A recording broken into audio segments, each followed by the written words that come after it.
결혼정보회사 조건 맞추려고 정직원 된 24살 여자. 매장에서 신발이나 팔 줄 알았는데 알고 보니 재벌 회장의 더러운 돈을 추적하는 전문가였습니다.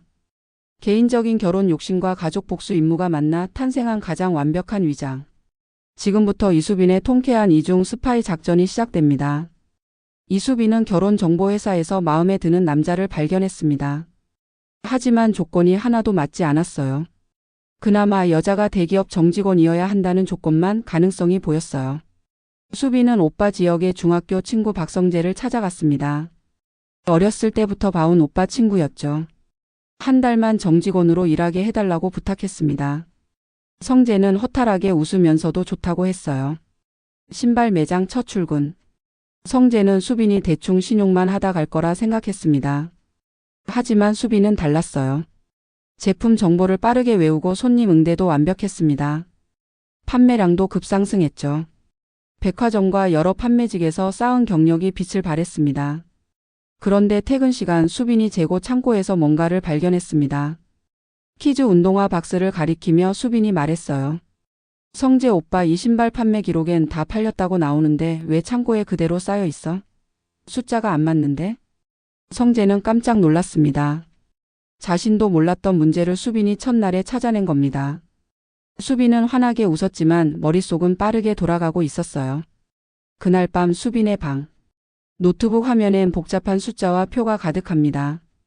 수빈은 전화기를 들었어요. 목소리가 완전히 달라졌습니다. 낮에 매장에서 보여준 밝은 모습은 온데간데 없었죠. 대표님 걱정 마세요. 비자금을 찾으려면 가장 안전한 신분이 필요한데 마침 제게 정직원이라는 완벽한 위장이 생겼거든요. 수빈의 목소리는 차갑고 냉정했습니다. 결혼 준비하면서 동시에 대표님의 전남편 박진석 회장의 더러운 돈도 다 찾아낼 수 있어요. 전 손해보는 장사 안 합니다. 대표님이 원하시는 모든 것 실행 가능합니다. 화면엔 박진석 그룹의 조직도와 돈의 흐름이 떠 있었습니다. 수빈은 이미 조사를 시작한 거예요. 며칠 후 매장. 수빈은 겉으론 신발을 정리하면서도 휴게실에서 노트북을 켜고 회사 자료를 훑어봤습니다. 혼잣말처럼 중얼거렸어요. 같은 신발인데 왜 공장마다 가격이 다르지? 이건 명백한 가격 조작인데. 수빈은 노트북에 숫자들을 정리하기 시작했습니다. 공장별 가격, 판매 기록, 창고 재고. 모든 게 표로 깔끔하게 정리됐어요. 그리고 수빈이 찾아냈습니다. 해외에 있는 가짜 회사. 돈을 빼돌리는 통로였죠. 수빈은 빨간 선으로 돈이 흐르는 길을 표시했어요. 국내 공장에서 해외 가짜 회사로 그리고 회장 개인 통장으로. 돈의 숨바꼭질이 생생하게 드러났습니다. 이 지역의 아버지 이상철. 원단 회사에서 33년 근속하고 정년 퇴직했습니다. 그런데 준비해둔 재취업 계약이 갑자기 취소됐어요. 아버지는 아들들에게 털어놨습니다. 아버지가 30년 전에 박진석 회장 밑에서 일했었어. 성실하게 일했는데 회장의 나쁜 짓을 우연히 알게 됐지. 그 순간부터 인생이 꼬이기 시작했어. 이상철은 당시 회사를 그만두고 원단 회사로 옮겼습니다. 그리고 33년을 묵묵히 일했죠. 하지만 박진석 회장은 그를 잊지 않았습니다. 정년 퇴직 후 재취업을 준비할 때마다 뒤에서 손을 썼어요. 30년이 지나도 여전히 괴롭힌 겁니다. 재취업은 번번이 막혔어. 박진석 회장이 업계에 손을 쓴 거야. 지역과 동생 지화는 주먹을 꽉 쥐었습니다. 바로 그때 수빈이 노트북을 들고 들어왔어요. 오빠들 지금 박진석 회장이라고 했어? 지역은 고개를 끄덕였습니다. 응, 아버지가 30년 전에 그 사람 밑에서 일하셨대. 수빈의 눈이 반짝였습니다. 오빠 나 지금 박진석 회장 조사 중이야. 뭐? 성재 오빠 아버지 전 부인이 의뢰했어. 비자금 찾아서 보고서 완성하면 수수료 받아. 근데 이게 개인 욕심만은 아니었네. 가족의 명예가 걸린 일이잖아. 지역은 수빈의 노트북 화면을 봤습니다. 전문가 수준의 분석 자료가 가득했어요. 너 이런 일 하는 사람이었어? 이게 다 뭐야? 수빈은 당당하게 대답했습니다. 오빠 결혼도 사업이고 사업도 계산이야. 나 개인적인 욕심으로 성재 오빠 매장에 들어간 거 맞아. 근데 이제 가족의 명예라는 공적인 임무도 생겼잖아. 완전 대박이지? 지환이 감탄했습니다. 수빈아, 너 진짜 대단하다. 그냥 판매원인 줄 알았는데. 수빈은 어깨를 으쓱했어요. 나 이 일 오래 했어. 기업 분석하고 숨겨둔 돈 찾는 거 내 전문 분야야. 근데 오빠들 내가 본사 전산망에 접근하려면 도움이 필요해. 지역은 잠시 생각했습니다. 내가 맘대로 집 인테리어 회사 운영하잖아. 지금 투자도 받아서 잘 되고 있고. 만약 박진석 그룹 본사에 인테리어 컨설팅 계약을 따낸다면? 수빈은 손뼉을 쳤습니다. 완벽해. 오빠가 인테리어 계약 따내면 나는 합법적으로 본사를 드나들 수 있어. 전산망 접근도 가능하고. 이거 완전 최고의 방패잖아. 지역은 박진석 그룹 본사에 인테리어 컨설팅 제안서를 냈습니다. 맘대로 집의 포트폴리오는 훌륭했고 가격도 합리적이었어요. 계약이 성사됐습니다. 수빈은 환호했습니다. 오빠 최고야. 이제 진짜 시작이야. 본사 로비. 수빈은 지역의 맘대로 집 직원처럼 행동했어요. 밝게 인사하고 공간을 둘러보고 사진 찍고요. 하지만 진짜 목적은 따로 있었습니다. 회사 컴퓨터가 있는 곳까지 가는 길을 파악하는 거였죠. 며칠 후 본사 지하. 수빈은 현장 체크한다며 컴퓨터실 근처까지 갔습니다. 노트북을 켜고 회사 시스템에 접속했어요. 수빈의 손가락이 키보드 위를 빠르게 움직였습니다. 신발 공장 원가가 원래 10,000원인데 왜 12,000원으로 기록했지? 차액은 어디로 간 거야? 수빈은 그 돈을 추적했습니다. 해외 가짜 회사로 흘러갔더군요. 미소를 지으며 중얼거렸어요. 역시 예상대로네. 완전 돈 빼돌리는 통로잖아. 수빈은 돈의 흐름을 지도에 표시했습니다. 빨간 선이 생생하게 그려졌어요. 국내 공장에서 출발한 돈이 해외 가짜 회사를 거쳐 회장 개인 통장으로 들어갔습니다. 수빈이 지역에게 파일을 보냈어요. 지역은 새로 얻은 맘대로 집 사무실에서 파일을 열어봤습니다. 표와 그래프가 깔끔하게 정리돼 있었어요. 초등학생도 이해할 수 있을 만큼 명확했죠. 수빈아, 이거 진짜 대단한데? 수빈이 전화로 대답했습니다. 당연하지. 근데 오빠 아직 결정적인 증거가 하나 부족해. 재단 쪽 비리 서류. 그건 고성희 이사장이 갖고 있어. 수빈은 밤늦게까지 데이터를 분석했습니다.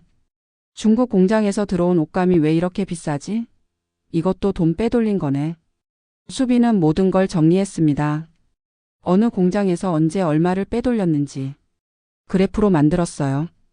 와, 10년 동안 쌓인 돈이 어마어마하네. 회장님 욕심 정말 많으시네.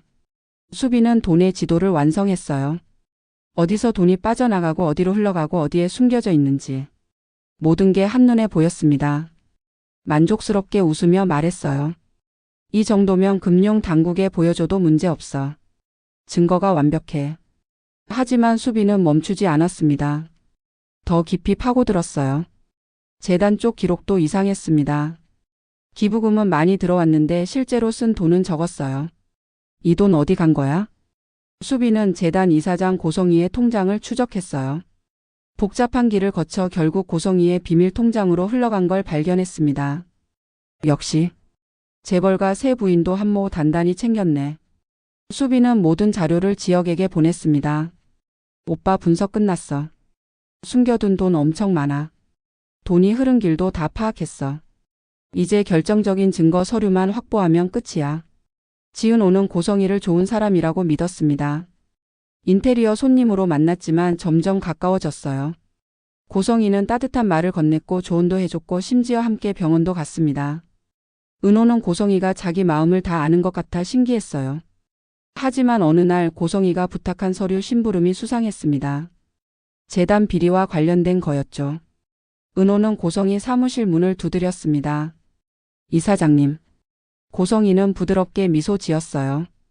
은호 실장 왜 그래요? 은호는 떨리는 목소리로 말했습니다. 이사장님이 저한테 준 따뜻한 마음이 진심이었나요? 아니면 저를 이용하신 건가요? 고성희의 얼굴이 미세하게 굳었습니다. 무슨 말이에요? 이사장님이 부탁하신 서류요. 재단 비리와 관련된 거잖아요. 이사장님의 탐욕 때문에 제 주변 사람들이 손해보게 할 순 없어요. 이사장님이 갖고 계신 서류 저한테 넘겨주세요. 고성희는 잠시 침묵했습니다. 그리고 차갑게 웃었어요. 은호 실장님, 당신 용기 있네요. 좋아요. 어차피 곧 드러날 일이니까. 고성이는 서류 뭉치를 꺼내 은호에게 건넸습니다. 하지만 후회하지 마요. 세상은 당신이 생각하는 것보다 복잡해요. 은호는 서류를 꼭 안고 나왔습니다. 손이 떨렸지만 물러서지 않았어요. 복도에서 지역에게 전화를 걸었습니다. 지역 선배, 제가 해냈어요. 결정적인 증거 확보했어요. 지역의 목소리가 들렸어요. 은호야, 정말 고마워. 내 용기가 우릴 구했어. 맘대로 집 새 사무실. 수빈은 깔끔한 정장을 입고 앉아 있었습니다. 테이블 위엔 두툼한 보고서가 놓여 있었어요. 오빠, 최종 보고서 완성했어. 지역이 보고서를 펼쳤습니다. 첫 페이지에 굵은 글씨가 보였어요. 박진석 그룹 기업 가치 평가. 최종 금액 0원. 주요 문제점. 비자금 재단 비리 가격 조작 30년 묵은 직원 괴롭힘. 0원? 진짜? 지역이 놀라서 물었습니다. 수빈은 자신 있게 고개를 끄덕였어요. 비자금은 가짜 돈이잖아. 회계 장부에도 없는 돈이야. 거짓말 위에 세운 회사는 모래성이지. 수빈은 보고서를 넘겼습니다. 상세한 분석이 빼곡했어요. 공장 가격 조작, 수출입 기록 조작, 재단 비리. 은호 언니가 가져온 재단 서류까지 합치면 증거가 완벽해. 수빈은 돈의 흐름 지도를 펼쳤습니다. 이 빨간 선 봐. 돈이 흐르는 길이야. 국내 공장에서 해외 가짜 회사로, 그리고 다시 회장 비밀 통장으로. 완벽한 돈 세탁이지. 이거 금융 당국에 제출하면? 지역이 물었습니다. 수빈이 미소 지었어요. 당연히 조사 들어가지. 비자금 횡령 배임. 모든 게 드러나. 그룹은 무너질 거야. 수빈은 보고서를 금융 당국에 제출했습니다. 동시에 박진석 회장 전 부인에게도 보냈어요. 대표님, 보고서 완성했습니다. 회사 가치 0원이에요. 경쟁사 협상에서 유리하실 겁니다. 수수료는 약속대로 받을게요. 며칠 후 금융 당국 조사가 시작됐습니다. 박진석 그룹 본사는 난리가 났어요. 뉴스가 터졌습니다. 박진석 회장 비자금으로 조사. 재단 비리 적발. 회계 조작으로 그룹 해체 수순. 연일 박진석 그룹의 몰락이 보도됐습니다. 이상철은 30년 만에 명예를 되찾았습니다. 박진석 회장이 자기 인생을 망쳤던 그 굴욕을 자식들이 통쾌하게 씻어준 거예요. 애들아, 고맙다. 너희 덕분에 아빠가 다시 살았어. 지역은 집으로 돌아왔습니다. 짐을 싸들고 본가 문을 열었어요. 어머니와 할머니는 지역을 반겼습니다. 하지만 아버지는 여전히 뾰루퉁했어요. 여기가 어디라고 내 맘대로 들어와. 지역은 고개를 숙였습니다. 죄송합니다. 돌아올 때가 돼서 돌아왔습니다. 아버지 때문 아니고 어머니 때문에 돌아왔습니다. 이 집 어머니 지분 50% 아닙니까? 아버지는 헛웃음을 쳤지만 속으론 아들이 기특했습니다. 수빈은 결혼정보회사 남자에게 문자를 보냈어요. 죄송합니다. 결혼은 나중에 할게요. 지금은 일이 더 재밌어요. 참고로 이 보고서가 제 능력입니다. 첨부 파일은 박진석 그룹 기업 가치 평가 보고서였습니다. 남자는 보고서를 보고 깜짝 놀랐어요. 이 여자 진짜 대단한데? 나중에 다시 연락해 봐야겠다. 지역과 은호는 맘대로 집에서 3개월 동업을 시작했습니다. 은호의 조건대로 사무적인 업무로만 엮이기로 했어요. 은호는 여전히 지역에게 냉정하게 거리를 뒀습니다. 하지만 지역은 은호를 다르게 보기 시작했어요. 지 실장님, 오늘 수고했어요. 은호는 짧게 대답했습니다. 네, 대표님도요. 사무실에 방문한 성재는 은호를 보며 조용히 말했어요. 은호 후배, 수고했어요. 내일 봐요. 은호는 고개를 끄덕이며 자리를 떴습니다. 성재는 지역을 보며 쓸쓸하게 웃었어요. 오랫동안 짝사랑했던 은호였지만 이제는 조금씩 놓아줘야 할 때인 것 같았습니다. 수빈은 새로운 전화를 받았습니다. 네, 접수했습니다. 이번엔 어느 회사죠? 제약회사요? 재밌겠네요. 숨겨둔 돈 찾는 거 제 전문이거든요. 수빈은 전화를 끊고 환하게 웃었습니다. 결혼 조건 맞추려고 시작한 정직원 코스프레. 그게 재벌을 무너뜨리는 통쾌한 스파이 작전이 됐습니다. 개인적인 욕심과 가족의 명예가 만나 탄생한 가장 완벽한 복수였어요. 지역은 은호를 바라봤습니다. 수빈은 새로운 의뢰를 노트북에 입력했습니다. 지화는 박영라와 웹툰 이야기를 나눴습니다. 아버지는 아이들을 바라보며 흐뭇하게 웃었어요. 가족은 다시 하나가 됐습니다. 33년 회사 생활과 30년 묵은 굴욕은 씻겼고 새로운 시작이 열렸습니다. 결혼 조건 맞추려고 신발 매장 직원 된 24살 여자. 알고 보니 돈 추적 전문가였습니다. 재벌 회장의 비자금을 단칼에 찾아냈죠. 개인 욕심이 가족 복수로 이어진 가장 통쾌한 반전. 계산 빠른 여동생의 능력이 가장 뜨거운 가족애를 지켰습니다. 긴 영상 시청해 주셔서 감사합니다. 구독과 좋아요 꼭 부탁드립니다.